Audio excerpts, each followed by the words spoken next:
चाहिए? तुलसी माता को जल देने की सर्वोत्तम विधि कौन सी है तथा तुलसी माता को जल देने का मंत्र कौन सा है? कृपया आप मुझे इन सभी प्रश्नों का उत्तर दें।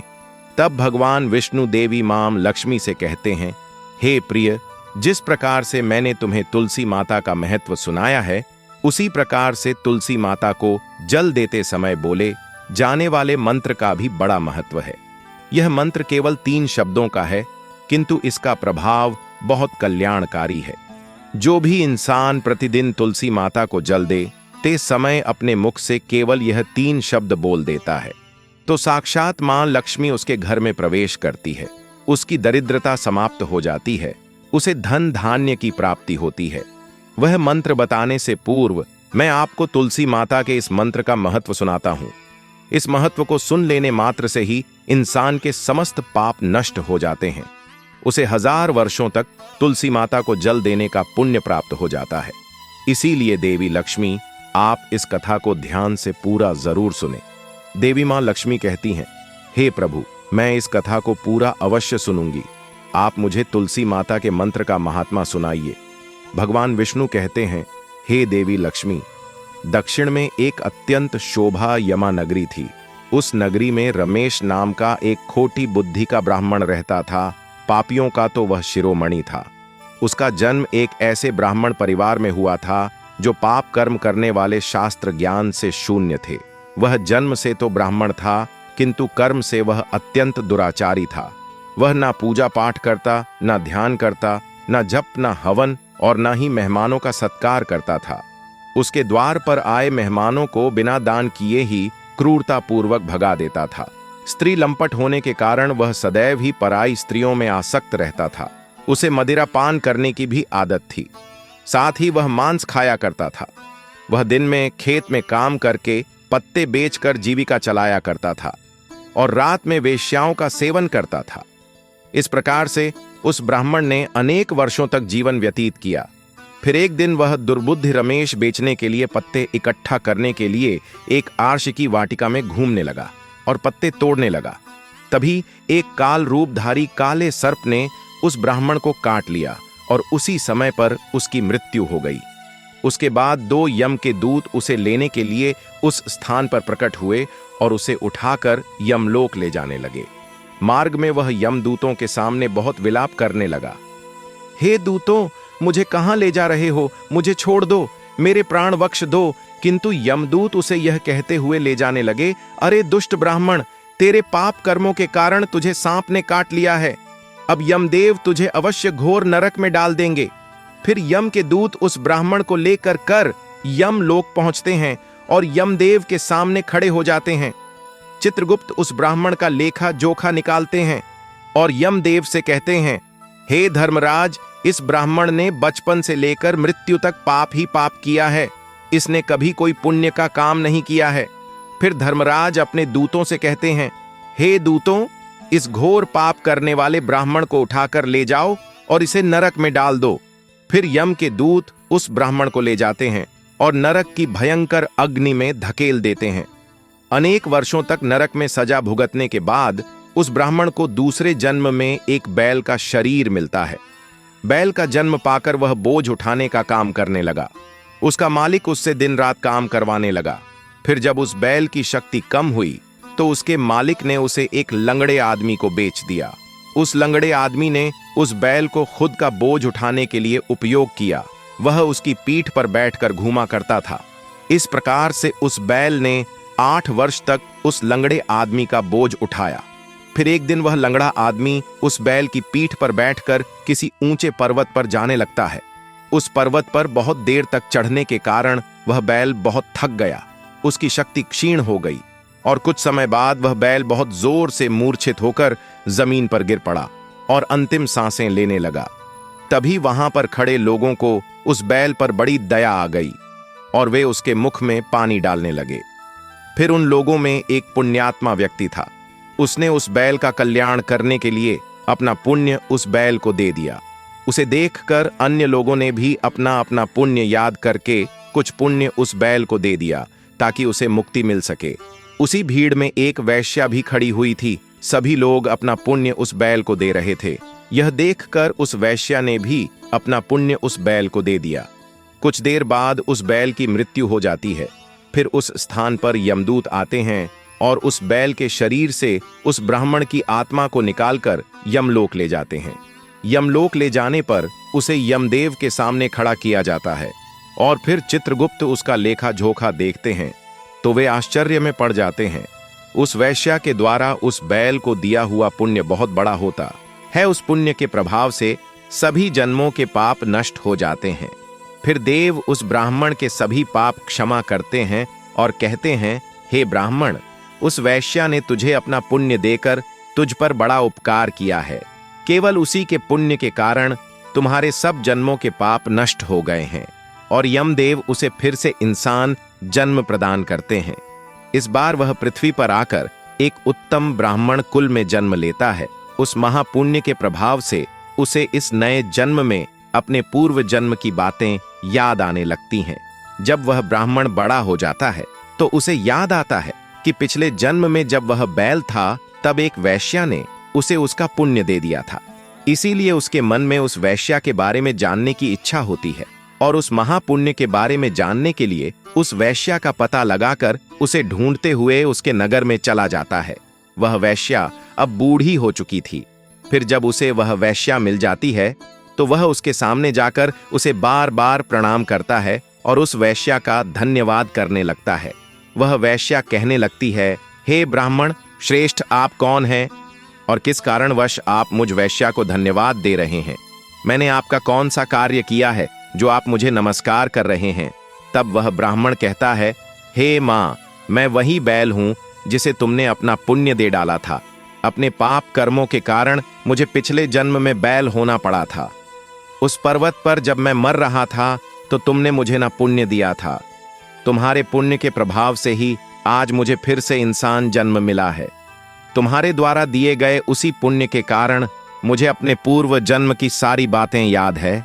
किंतु हे माँ, मैं आज यहाँ पर यह जानने के लिए आया हूँ कि तुमने मुझे उस समय पर अपना कौन सा पुण्य दिया था जिस कारण से मेरे सभी जन्मों के पाप नष्ट हो चुके हैं। मैं उस पुण्य के बारे में जानना चाहता हूँ। तब वैश्या ने कहा, हे ब्राह्मण श्रेष्ठ, मैंने तो अपने जीवन में कोई पुण्य के काम नहीं किए हैं, किंतु मेरे घर में एक तोता है जो पिंजरे में रहकर हमेशा कुछ बोलता रहता है, जिसे सुनकर मेरा अंतकरण पवित्र हो गया है। उसी तोते के द्वारा बोले गए मंत्र का पुण्य मैंने तुम्हें दान में दिया था। फिर वह वैश्य और वह ब्राह्मण उस तोते के पास जाते हैं और उसे पूछने लगते हैं, हे शुक, तुम कौन सा मंत्र बोलते रहते हो जिससे हमारे जीवन का उद्धार हुआ है? यह मंत्र तुम्हें किसने सिखाया और इस मंत्र का क्या अर्थ होता है? तब उस तोते ने अपने पूर्व जन्म का वृतांत सुनाना आरंभ किया। वह तोता कहने लगा, हे ब्राह्मण श्रेष्ठ, पिछले जन्म में मैं एक ब्राह्मण था। मैं अपने ज्ञान के अहंकार में अंधा हो चुका था। मैंने कभी गुरुजनों का आदर नहीं किया, सदैव ही उनका अपमान किया। मुझे अपने ज्ञान पर इतना अधिक घमंड हो गया था कि जिस कारण से मेरा क्रोध बहुत अधिक बढ़ गया और मैं सभी से द्वेष करने लगा, अन्य मनुष्यों को तुच्छ समझने लगा, विद्वानों का भरी सभा में अपमान करने लगा। फिर कालांतर में मेरी मृत्यु हो गई और मुझे यमलोक ले जाया गया। पूज्य जनों और गुरुजनों का अपमान करने के कारण मुझे तोते के कुल में डाल दिया गया और मेरा जन्म एक तोते के रूप में हो गया। मेरे पाप कर्मों के कारण छोटी अवस्था में ही मेरा अपने माता पिता से हो गया। फिर मैं पेड़ की डाल पर बैठकर रो रहा था तो उसी स्थान से कुछ मुनि जा रहे थे। उन्होंने मेरी दयनीय पुकार सुनी और मुझे लेकर अपने आश्रम में चले गए। वहां उस आश्रम पर उन्होंने मुझे एक सुंदर पिंजरे में रखा और मेरा अच्छी तरह से ख्याल रखा। वे मुझे प्रतिदिन भोजन दिया करते थे और पढ़ाते थे। उस स्थान पर वे आर्ष मुनि, उनकी स्त्रियां और बालक सभी प्रतिदिन तुलसी माता के पौधे को जल देते थे और उसके सामने एक मंत्र का जाप करते थे। उन्हीं के मुख बार बार उस मंत्र को सुनकर मैंने उसे रट लिया और तभी से मैं उस मंत्र को जान गया हूं और वही मंत्र मैं दिन रात बोलता हूं।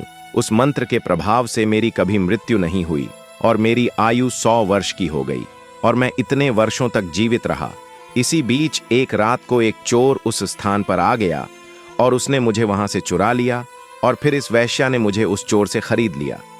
इस वैश्या के घर पर आने के बाद भी मैं उस मंत्र को बोलता रहता था, जिसे सुनकर इस वैश्या का मन भी पवित्र हो गया और ने वैश्या का काम छोड़कर भगवान विष्णु की भक्ति करने लगी।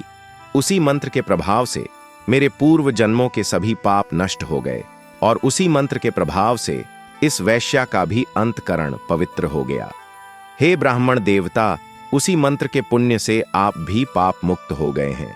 इस प्रकार से तोते ने उस ब्राह्मण को और उस वैश्या को सारा वृतांत सुना दिया, जिसे सुनकर वह ब्राह्मण और वैश्या दोनों ही अत्यंत प्रसन्न हुए और फिर वे दोनों ही प्रतिदिन तुलसी माता को जल देकर उस मंत्र का जाप करने लगे। फिर वहता वैश्या और वह ब्राह्मण तीनों उस मंत्र के प्रभाव से दिव्य विमानों में बैठकर विष्णु लोक को चले गए। भगवान विष्णु कहते हैं, हे देवी मां लक्ष्मी, देखा आपने, केवल तुलसी माता के इस मंत्र के प्रभाव से उस तोते के, उस वैश्या के और उस ब्राह्मण के सभी पाप नष्ट हो गए हैं। इसीलिए प्रत्येक इंसान को रोज तुलसी माता को जल देते समय इस एक मंत्र का उच्चारण अवश्य करना चाहिए।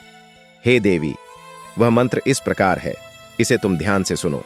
ओम वृंदावन स्वाहा, ओम वृंदावन स्वाहा।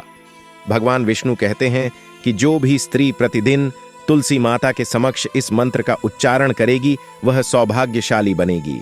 जो भी पुरुष तुलसी माता के सामने इस मंत्र का उच्चारण करेगा उसे अक्षय धन की प्राप्ति होगी। जिस घर के सामने प्रतिदिन तुलसी माता की पूजा की जाएगी उस घर में साक्षात लक्ष्मी का वास होगा। तुलसी माता का यह मंत्र राज कल्पतरु है, यह समस्त फलों को प्रदान करने वाला है। अतः जो भी तुलसी माता के सामने इस मंत्र का उच्चारण करेगा उसे संपूर्ण सिद्धियां प्राप्त होंगी। स्त्रियों को सदैव ही स्नान करके अपने बाल बांधकर मांग में सिंदूर भरकर प्रतिदिन तुलसी माता को जल देना चाहिए और इस मंत्र का उच्चारण करना चाहिए। रोज तुलसी माता के पौधे की परिक्रमा करनी चाहिए, इससे सभी दोष नष्ट हो जाते हैं। प्रतिदिन शाम के समय तुलसी माता के पास दीपक जलाना चाहिए और तुलसी माता के पास बैठकर भगवान विष्णु की आराधना करनी चाहिए। तुलसी माता के पास दीपक जलाने से इंसान को धन धान्य की प्राप्ति होती है। हजारों अमृत के घड़ों से नहलाने पर भी श्री हरि को उतनी तृप्ति नहीं होती जितनी वे मनुष्यों के द्वारा तुलसी माता का एक पत्ता चढ़ाने से प्राप्त करते हैं। 10,000 गाय के दान से मानव जो फल प्राप्त करता है वही फल तुलसी माता पत्र के दान से पा लेता है। जो मृत्यु के समय अपने मुख में तुलसी माता पत्र का जल पा जाता है वह संपूर्ण पापों से मुक्त होकर भगवान विष्णु के धाम जाता है। भगवान विष्णु कहते हैं, पूर्णिमा, अमावस्या, द्वादशी और सूर्य संक्रांति के दिन मध्याह्न काल, रात्रि और अशौच के समय तेल लगाकर बिना स्नान किए अथवा बिना हाथ पैर धोए रात्र के वस्त्र पहनकर तुलसी माता के पत्र तोड़ता है वह महापाप होता है। श्राद्ध, व्रत, दान, प्रतिष्ठा तथा देव पूजा के लिए तोड़े हुए तुलसी माता पत्र बांसी होने पर भी 3 रात्रि तक पवित्र ही रहते हैं। तुलसी माता का एक एक पत्ता ना तोड़कर पत्तियों के साथ अग्रभाग को तोड़ना चाहिए। तुलसी माता की मंजरी सब फूलों से बढ़कर मानी जाती है। मंजरी तोड़ते समय उसमें पत्तियों का रहना भी आवश्यक माना गया है। पूज्य भाव से पौधे को हिलाए बिना तुलसी माता के अग्रभाग को तोड़ना चाहिए, इससे पूजा का फल लागुना बढ़ जाता है।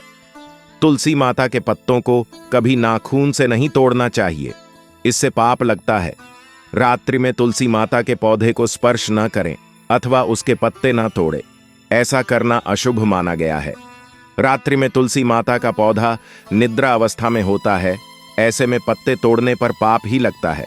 गुरुवार के दिन तुलसी माता के पौधे में थोड़ा सा कच्चा दूध अर्पित करें। दूध चढ़ाते समय ओम नमो भगवते वासुदेवाय नमः इस मंत्र का जाप अवश्य करना चाहिए। तुलसी माता के पौधे के पास शालिग्राम रखें और उस पर तिल चढ़ाए। पूजा में तुलसी माता और शालिग्राम को दूध में भीगी हल्दी का तिलक अवश्य करें। शालिग्राम पर तुलसी माता पत्र रखकर चंदन लगाना चाहिए। अगर कोई महिला मासिक धर्म से है तो वह तुलसी माता की पूजा ना करे। मासिक धर्म के दौरान तुलसी माता को स्पर्श करने से गौर पाप लगता है, इससे स्त्री की दुर्गति होती है। तो भक्तों, इस प्रकार से भगवान विष्णु ने देवी मां लक्ष्मी को तुलसी माता को जल देने के मंत्र का महत्व सुनाया है। ये कथा आपको कैसी लगी कमेंट करके अवश्य बताएं। अगर ये जानकारी अच्छी लगी तो वीडियो को लाइक जरूर करें। भक्तों, अगर आप मां लक्ष्मी को अपने घर लाना चाहते हैं तो कमेंट बॉक्स में लिखें, जय मां लक्ष्मी। आपका हमारे घर में स्वागत है। मित्रों, अगर आप धन की कमी से परेशान हैं और मां लक्ष्मी की असीम कृपा पाना चाहते हैं तो कमेंट बॉक्स में लिखें, जय मां लक्ष्मी। हम पर और हमारे परिवार पर अपनी कृपा करें और हमारे सारे दुख दूर करें। और आप इसी तरह की और जानकारी के लिए हमारे चैनल वास्तु ज्ञान ज्योतिष को सब्सक्राइब करें। जय मां लक्ष्मी।